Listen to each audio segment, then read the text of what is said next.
Hello दोस्तों, कैसे हो आप लोग। आज हम पढ़ेंगे सैयद वंश। इससे पहले हमने पढ़ा था तुगलक वंश और उससे पहले पढ़ा था दिल्ली सल्तनत, मामलुक वंश, गुलाम वंश। तो आज हम पढ़ेंगे सैयद वंश जो 1414 ईस्वी से 1451 ईस्वी तक रहा। और सैयद वंश की स्थापना खिजर खान ने की थी, जिसने नसीरुद्दीन मोहम्मद यानी कि तुगलक वंश का खात्मा किया था और नसीरुद्दीन मोहम्मद को सिंहासन से हटा दिया था और प्रथम शिया वंश की स्थापना की थी। इसी प्रकार से सैयद वंश के स्थापित या फाउंडर खिजर खान को माना जाता था, जो नसीरुद्दीन मोहम्मद के मंत्री हुआ करते थे। और खिजर खान ने 1414 से 1429 तक शासन किया।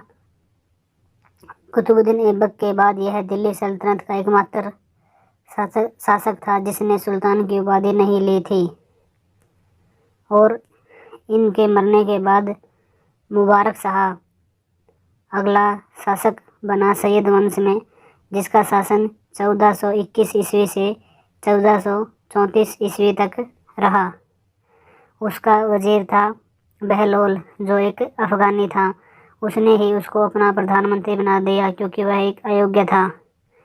और उसने उसको उपाधि दी खाने खान की उपाधि बहलोल को मुबारक शाह ने दी थी। बहलोल एक होशियार और तेज और निडर था। उसने पूरे राज्य की भागदौड़ संभाल रखी थी, इसलिए मुबारक शाह ने ही उसको वहाँ का वजीर या प्रधानमंत्री घोषित कर दिया था, क्योंकि वो जनता का व राजा शासकों का इतना प्रिय बन चुका था कि सब कुछ उसका ही चलता था। राजा तो नाम के होते थे, सेनापति सब कुछ राज्य में उसकी ही चलती थी। और मुबारक शाह के मरने के बाद मोहम्मद शाह अगला शासक बना, जो 1434 ईस्वी से 1445 ईस्वी तक रहा। इसने बहलोल को अपना पुत्र घोषित कर लिया। यह मोहम्मद शाह बहलोल से इतना प्रभावित हुआ और इसके काम को देखकर इतना शुभलंबित हुआ कि इसने बहलोल को अपना पुत्र घोषित कर लिया। और बहलोल भी इसके बेटे की तरह रहने लगा और नज़दीकियाँ इन दोनों में बढ़ने लगी।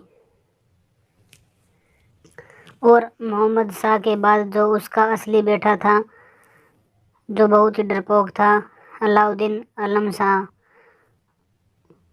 उसको शासन मोहम्मद शाह के बाद मिला, जो 1445 ईस्वी से 1451 ईस्वी तक रहा।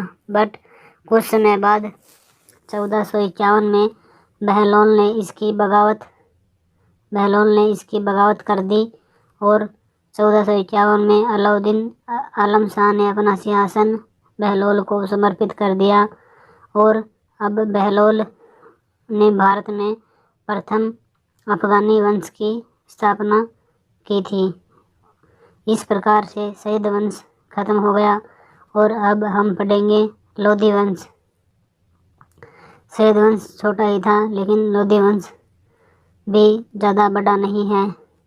लोधी वंश से ही भारत में अफगानी वंश की स्थापना होगी। तो धन्यवाद दोस्तों, सुनने के लिए आपका बहुत बहुत धन्यवाद होगा। आप हमारे चैनल को सब्सक्राइब कर दीजिएगा, शेयर, लाइक और कमेंट करना ना भूलें। Thank you for listening.